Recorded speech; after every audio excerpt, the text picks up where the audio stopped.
দেশে আবারও ভয়াবহ হচ্ছে করোনা, বাড়ছে মৃত্যু শনাক্ত। নমুনা পরীক্ষা কমতে থাকায় পরিস্থিতি আরও অবনতির শঙ্কা। নেগেটিভ সনদবাহী যাত্রীদের পরীক্ষা হবে বিমানবন্দরে। 12 বার পেছালো বড়পুকুরিয়া দুর্নীতি মামলায় বেগম জিয়ার বিরুদ্ধে অভিযোগ গঠনের শুনানি। পরবর্তী তারিখ 12 জানুয়ারি। আদালতে সশরীরে উপস্থিত থাকার নির্দেশ। তরুণদের ক্ষমতায়নে অবদান রাখায় 30 সংগঠন পেল জয় বাংলা ইয়ুথ অ্যাওয়ার্ড। নালিশ না করে সমস্যা সমাধানের ভার নিতে হবে নিজেদেরই, বললেন সজীব ওয়াজেদ।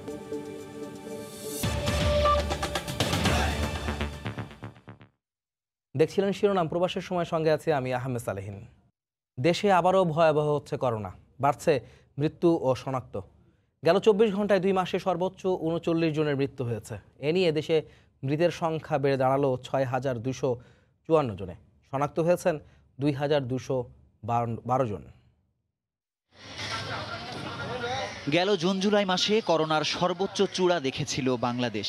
30 জুন একদিনে দেশে সর্বোচ্চ 64 জনের মৃত্যু হয়। গত 2-3 মাসে সংক্রমণ কিছুটা কমে আসে, মৃত্যুর সংখ্যাও নেমে আসে 20-এর নিচে। চলতি মাসে আবারও বাড়তে শুরু করে আক্রান্তের হার। সম্প্রতি বিশ্বব্যাপী শুরু হওয়া করোনার দ্বিতীয় ঢেউ একটু দেরিতে হলেও বাংলাদেশেও আঘাত হেনেছে। 21শে সেপ্টেম্বরের পর 17ই নভেম্বর করোনায় সর্বোচ্চ মৃত্যু যেন তারই আভাস দিচ্ছে।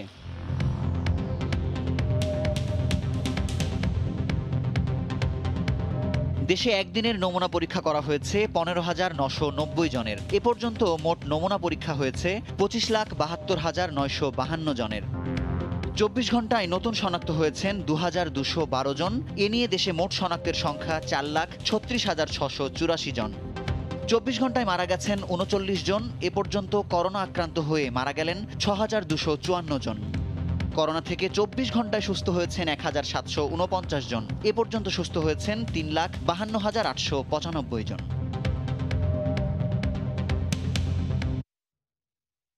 করোনার দ্বিতীয় ঢেউ নিয়ে বিশ্বজুড়ে যখন প্রতিনিয়ত বাড়ছে উদ্বেগ, তখন দেশে বাড়ছে অসচেতনতা ও অবহেলা। নমুনা পরীক্ষাও কমতে থাকায় পরিস্থিতি বিস্ফোরক হওয়ার আশঙ্কা বিশেষজ্ঞদের। এক্ষেত্রে দ্রুত রোগ শনাক্ত আর চিকিৎসা সুবিধা নিশ্চিতের পাশাপাশি এলাকা ভিত্তিক ব্যবস্থা নেওয়ার তাগিদ দিচ্ছেন তারা। রাশেদ বাপ্পির রিপোর্ট। বিশ্ব স্বাস্থ্য সংস্থার হিসেবে মহামারী তখনই নিয়ন্ত্রণে আসে যখন প্রতিদিন গড় শনাক্তের হার নেমে আসে 5% নিচে। সে হিসেবে এখনও প্রথম ধাক্কায় সামলে উঠতে পারেনি বাংলাদেশ। আসছে শীত, উকি দিচ্ছে দ্বিতীয় ধাক্কার শঙ্কা। অথচ করোনার ঝুঁকির কথা যেন বেমালুম ভুলতে বসেছে নগরবাসী। হাট বাজার, অফিস আদালত কিংবা রাস্তাঘাটে ক্রমেই ম্লান হচ্ছে স্বাস্থ্যবিধি। বারবার নিষেধাজ্ঞা দিলেও মানা নিশ্চিত করতে তদারকির বালাই নেই। মাস্ক আছে কিন্তু কাজের জন্য আর কি খুলে রাখছে। লকডাউন ছিল তখন সবাই কিন্তু মাস্ক পরে আসতো, এক্সট্রা একটা সচেতনতা ছিল। এখন তার থেকে কিছুটা হলেও কমছে। বলা হচ্ছে নো মাস্ক নো সার্ভিস, কিন্তু মানুষটা সব কিছু মাস্ক বাদেই চলতেছে। বিশেষজ্ঞরা বলছেন কোভিড পরিস্থিতি যে কোনো সময় বিস্ফোরক হয়ে উঠতে পারে, কাজেই প্রস্তুতি নিতে হবে সেভাবেই। শীতকাল মানে বেশি হবে এরকম নট নেসেসারিলি, কিন্তু আমি যে ওয়েবের মধ্যে আছি এটাতে যে কোনো সময় আপস অ্যান্ড ডাউনস হবে। সেটা শীতও হতে পারে, শীতের পরেও হতে পারে।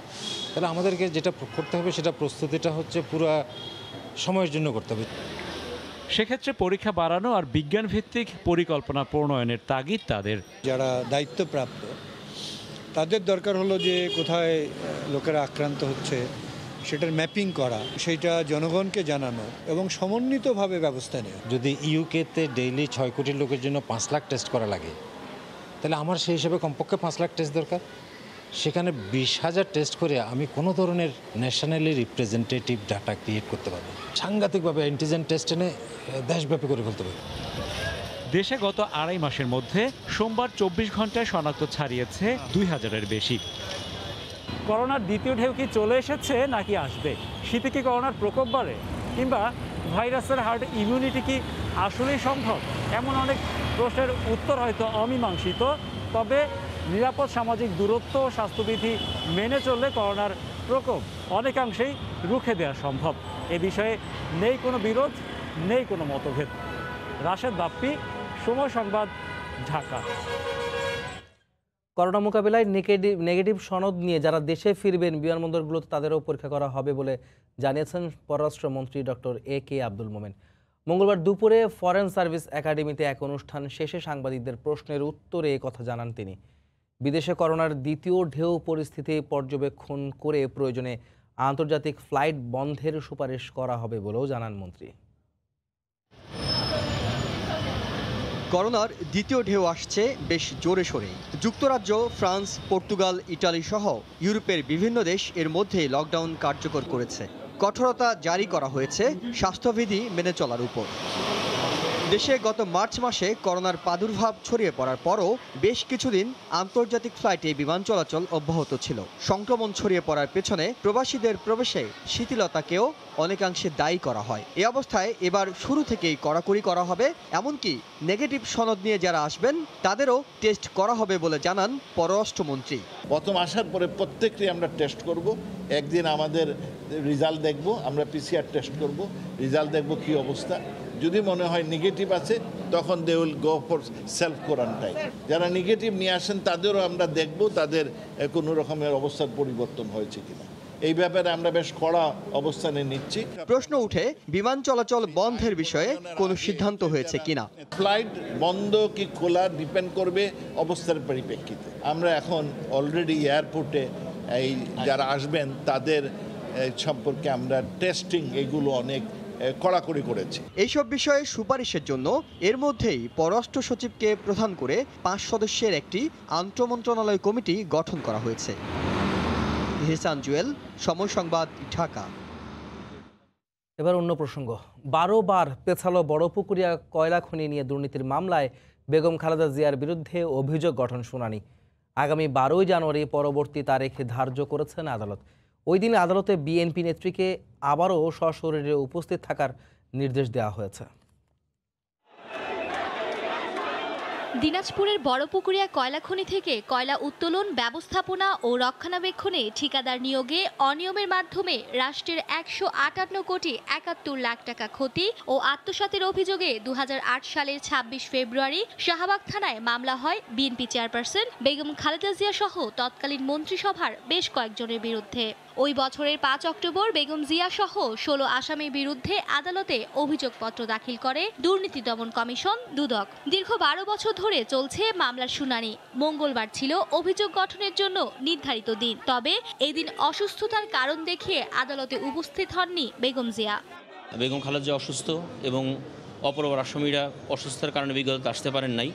আর একজন আসামি ম্যাজিস্ট্রেট মারা গেছেন, মোশাররফ সাহেব। আগামী 12/1 ধার্য তারিখ রাখা হয়েছে আপনার চার্জ গঠন করার জন্য। ওই দিন যিনি মারা গেলেন তার সঙ্গে রিপোর্ট এবং চার্জ গঠন 12/1 চার্জ গঠনের জন্য ধার্য করা হয়েছে।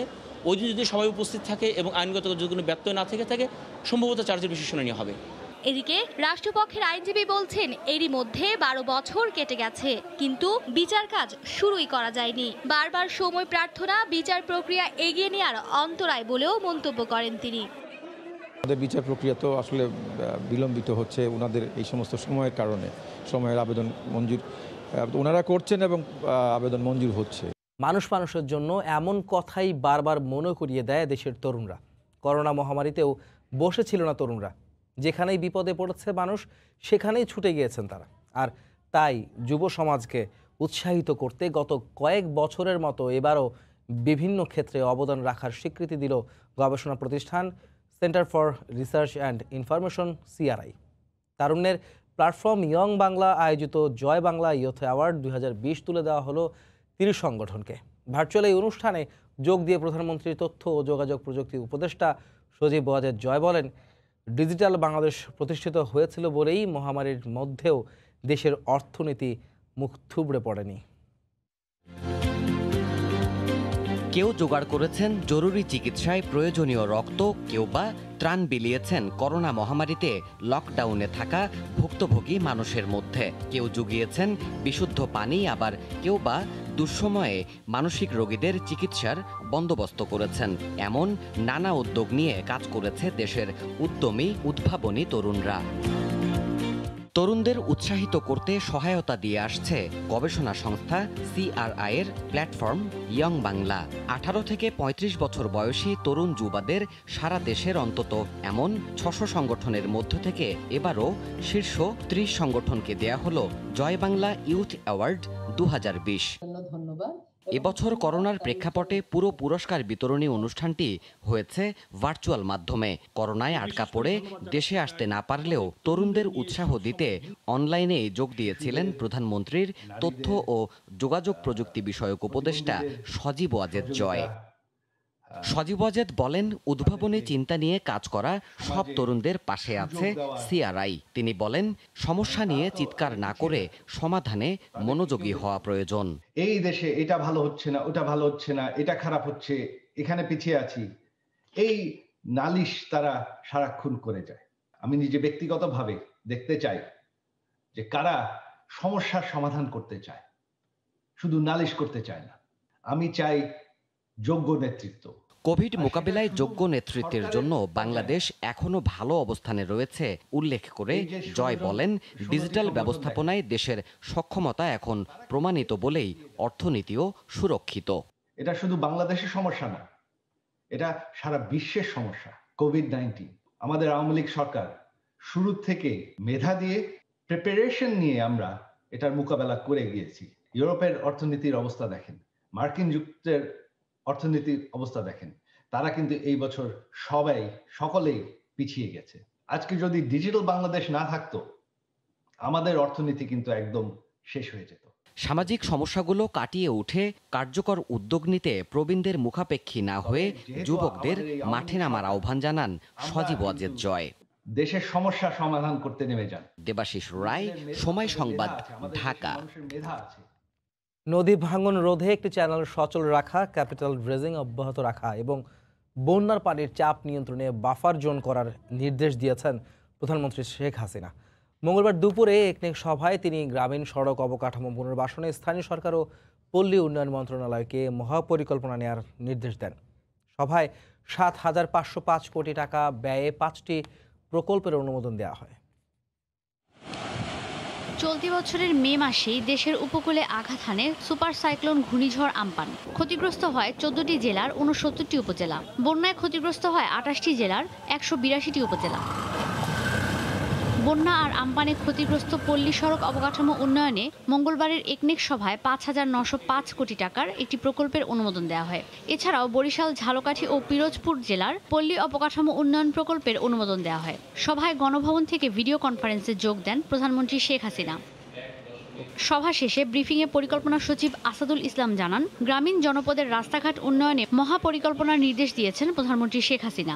ড্রেজিং, ক্যাপিটাল ড্রেজিং, নিয়মিত ড্রেজিং, বাফার জোন তৈরি করা, ছোট ছোট নদী সেগুলো খনন করা, মেনটেন করা, এইগুলা হলো আজকের ওনার অনুশাসন ছিল।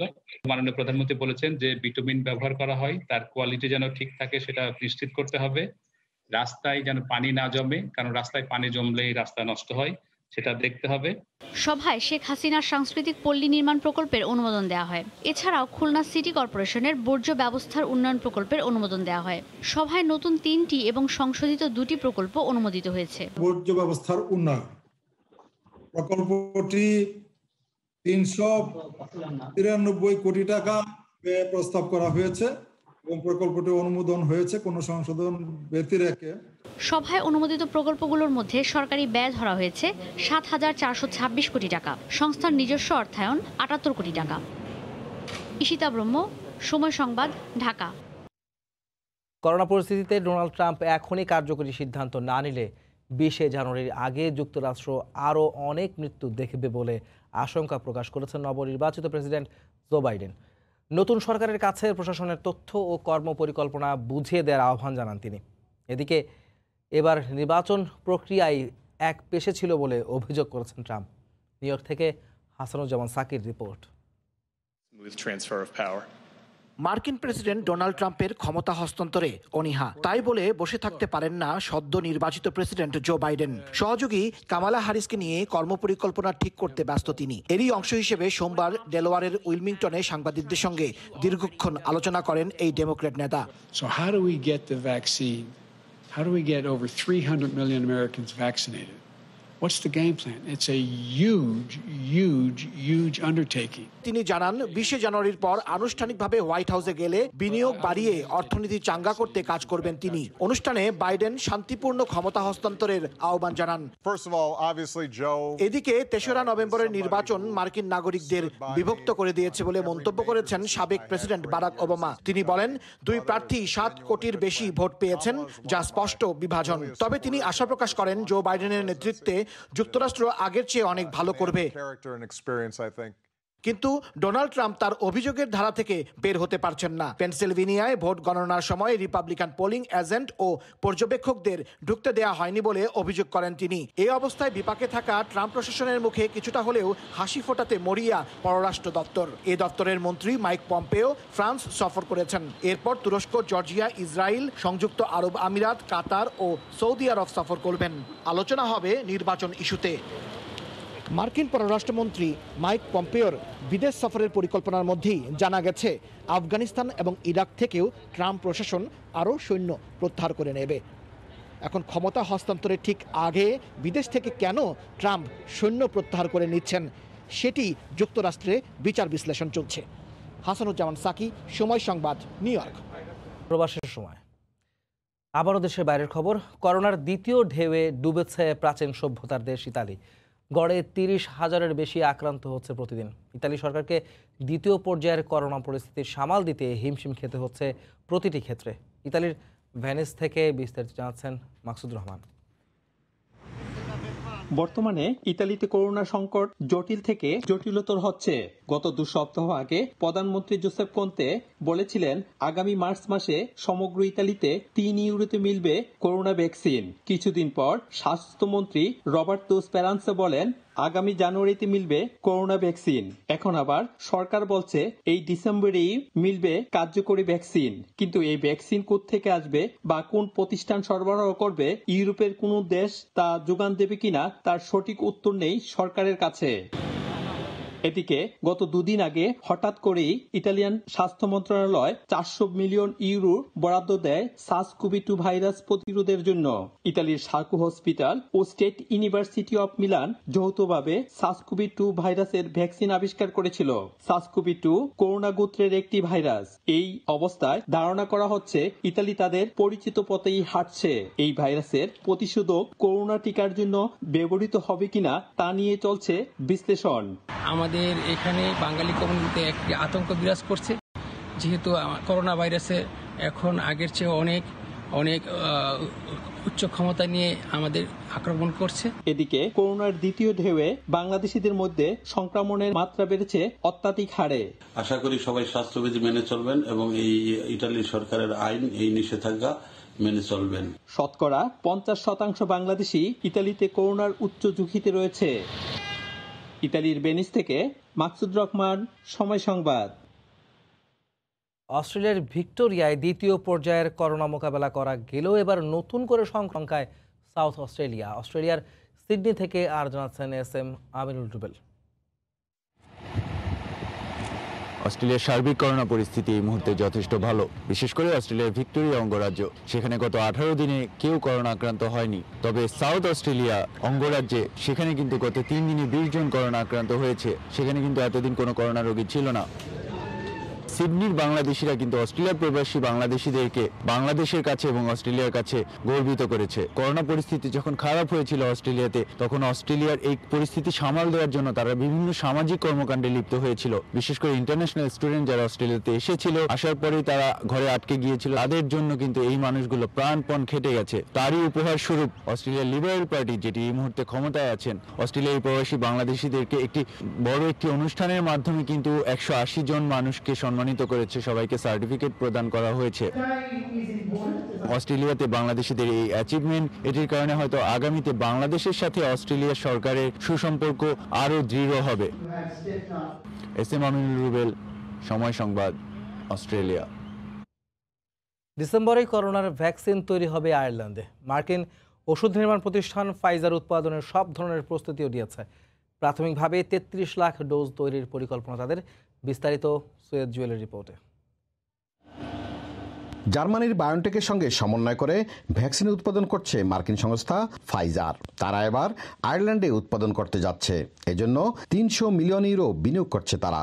বিশাল বিনিয়োগের পাশাপাশি কম করে হলেও 300 কর্মী নিয়োগের ঘোষণা দিয়েছে ফাইজার। অর্থনৈতিক মন্দার মধ্যে এই বিনিয়োগ ও কর্মসংস্থানে কিছুটা হলেও স্বস্তি ফিরবে বলে মত ব্যাংক অব আয়ারল্যান্ডের এই হিসাব রক্ষকের। ফাইজার যে ভ্যাকসিন সেটার 3.3 মিলিয়ন ডোজ আয়ারল্যান্ড পেতে যাচ্ছে এবং এর ফলে আগামী জানুয়ারি ফেব্রুয়ারি নাগাদ আয়ারল্যান্ডের প্রায় 2 মিলিয়ন মানুষ এই ভ্যাকসিনেশনের আন্ডারে চলে আসবে। একটু একটু করে করোনা রোধে সুখের খবর আসছে আয়ারল্যান্ডে। ভ্যাকসিন নিয়ে সেই সুখের ঘরে পূর্ণতা চান আয়ারল্যান্ডবাসী। সৈয়দ জুয়েল, সময় সংবাদ, আয়ারল্যান্ড। এ পর্যায়ে শীর্ষ সংবাদ জানিয়ে দিচ্ছি আরেকবার। দেশে আবারও ভয়াবহ হচ্ছে করোনা, বাড়ছে মৃত্যু শনাক্ত। নমুনা পরীক্ষা কমতে থাকায় পরিস্থিতি আরও অবনতির শঙ্কা। নেগেটিভ সনদবাহী যাত্রীদেরও পরীক্ষা হবে বিমানবন্দরে। 12 বার পেছল বড়পুকুরিয়া দুর্নীতির মামলায় বেগম জিয়ার বিরুদ্ধে অভিযোগ গঠনের শুনানি। পরবর্তী তারিখ 12 জানুয়ারি। আদালতে সশরীরে উপস্থিত থাকার নির্দেশ। এবং তরুণদের ক্ষমতায়নে অবদান রাখায় 30 সংগঠন পেল জয় বাংলা ইয়ুথ অ্যাওয়ার্ড। নালিশ না করে সমস্যা সমাধানের ভার নিতে হবে নিজেদেরই, বললেন সজীব ওয়াজেদ জয়। এই ছিল প্রবাসের সময়। সঙ্গেই থাকুন সময়।